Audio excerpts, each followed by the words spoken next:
Now we're going to continue our introduction to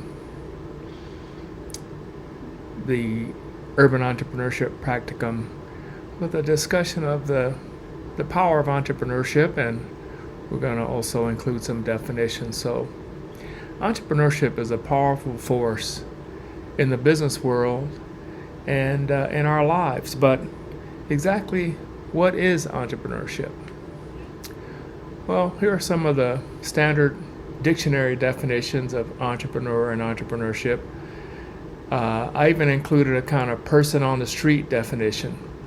What's your thumbnail definition of entrepreneurship?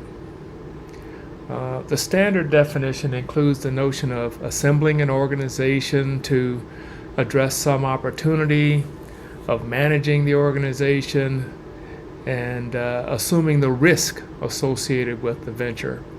There's a pretty esoteric definition put forth by the Harvard Business School. It's very elegant in that it encapsulates the idea of persistent effort, in other words, pursuit, opportunity, and risk beyond the resources controlled.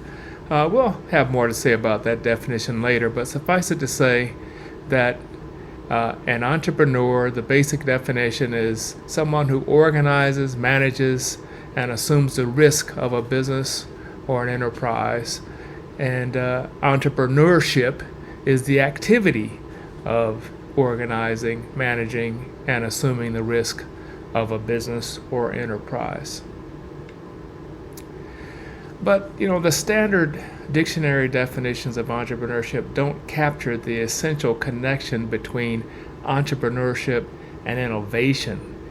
It's this connection taken to higher levels that leads to the creation of businesses that can disrupt an industry, a community, or a society. And this disruption can be for the better or worse, depending on one's perspective and position in the marketplace. But if we're really trying to uplift a community, improve a community, we need to be thinking in terms of disruptive and what we call scalable innovation, improvements that can be applied in many places so that we can make a meaningful difference in this world. And we can see a lot of examples of disruptive companies. These are not necessarily urban focused companies, some of them are, but we have examples of companies that have disrupted the regular economic order.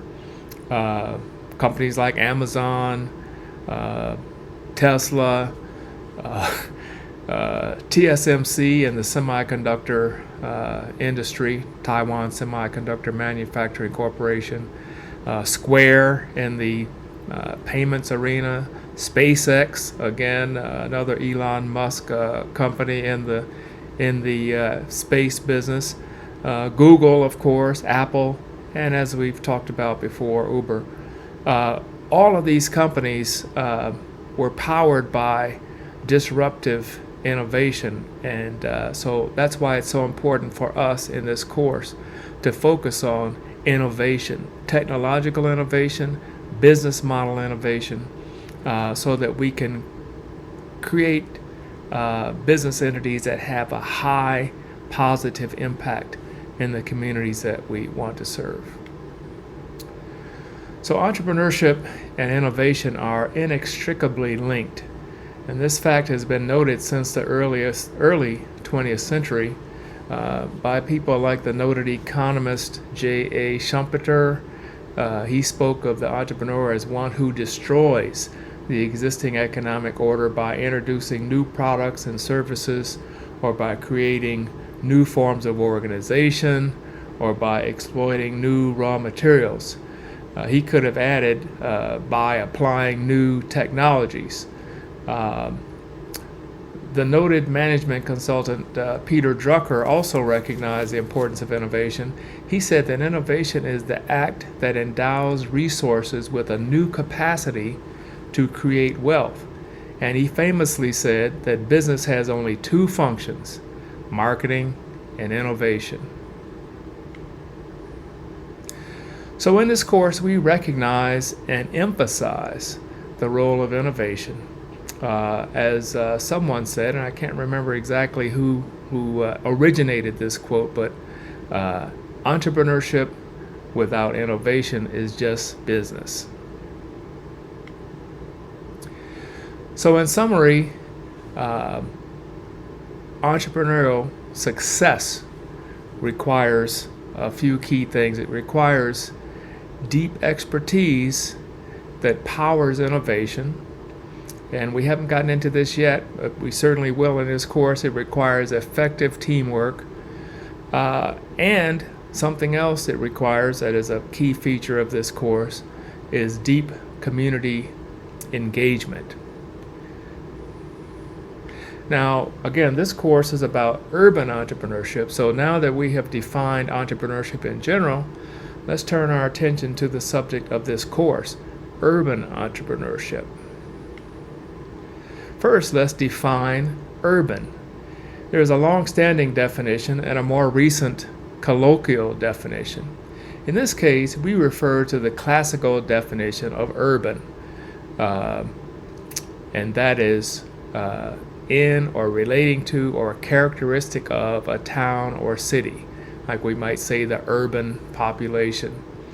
We're not referring to the more recent secondary definition that deals with popular dance music associated with black performers, like a party that features the best in urban music. That's not the definition that we're focused on. We're simply talking about a more densely populated community. So we define an urban entrepreneur as one who organizes, manages, and assumes the risk of a business or enterprise to pursue opportunities related to an important need in a city, town, or metropolitan area. That is the definition of urban entrepreneur that we are applying in this course.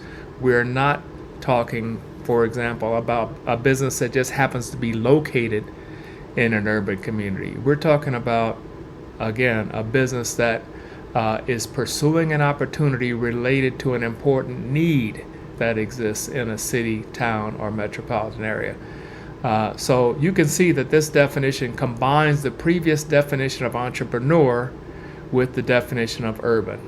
Similarly, an urban entrepreneurship is defined as the activity of organizing, managing, and assuming the risk of a business or enterprise, etc.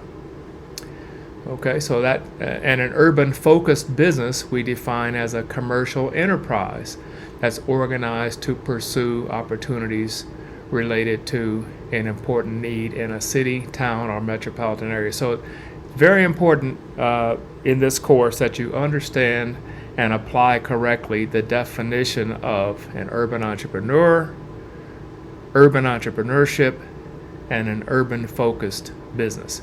In all cases, we're talking about, in a nutshell, businesses that are focused on or designed to improve some aspect or address an important need in a city, town, or metropolitan area, an urban community. So in the coming weeks, you'll become familiar with several actual urban-focused businesses, and in the case of each of these businesses, we'll begin our analysis by asking certain questions.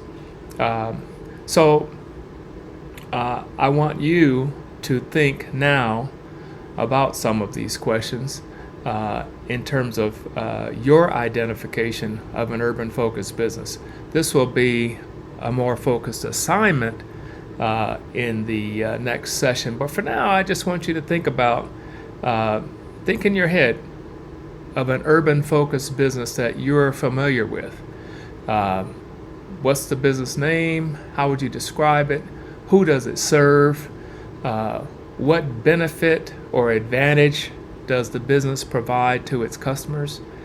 how does the business make money, and what key technologies or innovations does the business possess? So, in thinking about some of these businesses, I have a couple of examples, and I'm curious to know if you thought of one of these, because one of them is quite common, quite popular. So first of all, there's a business, waste management. They provide waste management services to cities around the country, and so that's one example of an urban-focused business that you might not think of as an urban-focused business. And then here's a real popular one, Starbucks, very much an urban-focused business.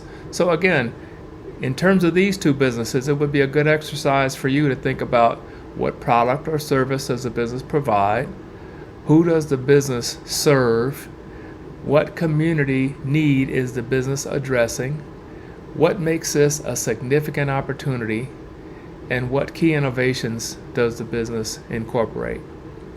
So that's it for our brief discussion of the power of entrepreneurship and our definitions of entrepreneurship and urban entrepreneurship. And I look forward to delving into these matters with you further in the coming weeks. We have one more section for this introduction, and that deals with information about the course. So be sure to go ahead and when you're ready, go through that set of information as well, that video.